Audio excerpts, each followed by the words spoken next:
So if you listen to part one, I'm going to explain why part two is important. Part one is just to lay out the case about, generally speaking, about victims of violent crime. Part two is why it is that victims don't go forward most of the time because of intimidation, and a lot of times because they don't understand the process. They don't also understand that when you go through the process, and a lot of times without education and support, a lot of people don't even really recognize that they've been a victim of a violent crime. Most children under 10 don't even recognize they've been a victim. They understand a good touch between a good touch and a bad touch. Let me tell you personally, when I confronted a pedophile at 14 years old, I was quite aware that immediately we were in the presence of something dangerous.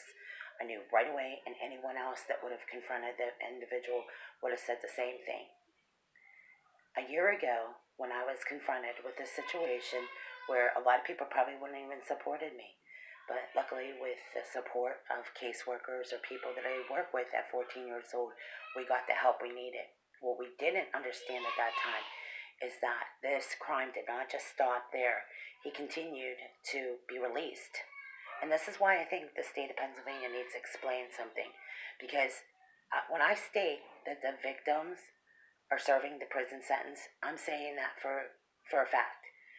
Victims remain silent because they never know. Number one, the courts didn't quite explain what the process was, and this happened to me at 15 and 16 and 17, and even up to this point. I mean, that's how dangerous these crimes have gotten.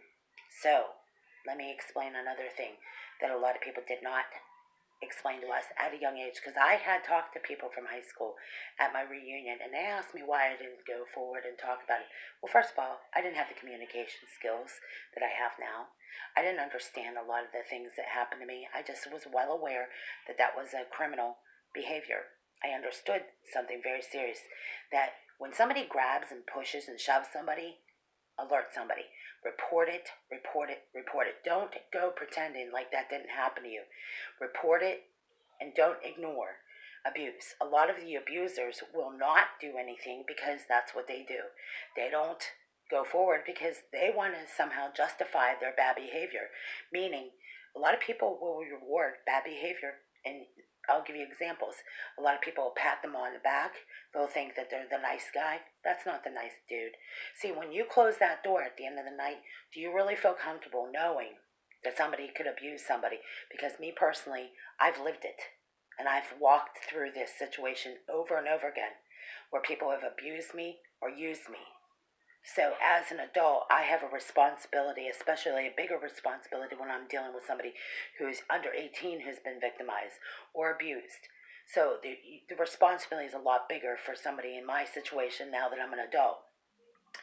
Legally, teachers, educators, or anyone that works in the education field, daycare centers where it's commonly happened, where a lot of times kids were abused or kids were used or manipulated or somehow told that they were the reason for the abuse. Let me say this.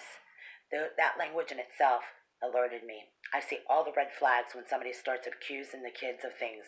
And that is one of the things I personally encountered.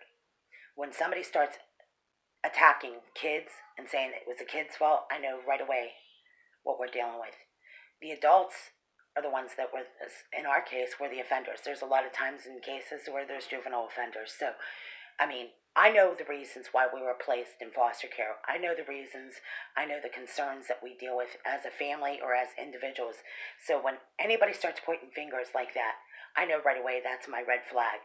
Look at all the warning signs. You see all the signals that something's going on. Report it. Because legally, teachers, medical professionals, doctors, and anyone in a legal field is obligated to report it. So I'm concerned who represents this issue, because I'm going to certainly address this one time only. I know Joe Biden doesn't represent the victims of violent crime.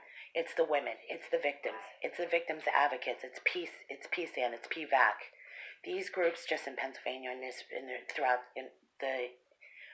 this side of the United States and the East Coast here, we have plenty of people that advocate for victims. We don't need a public voice, but we do need the victims to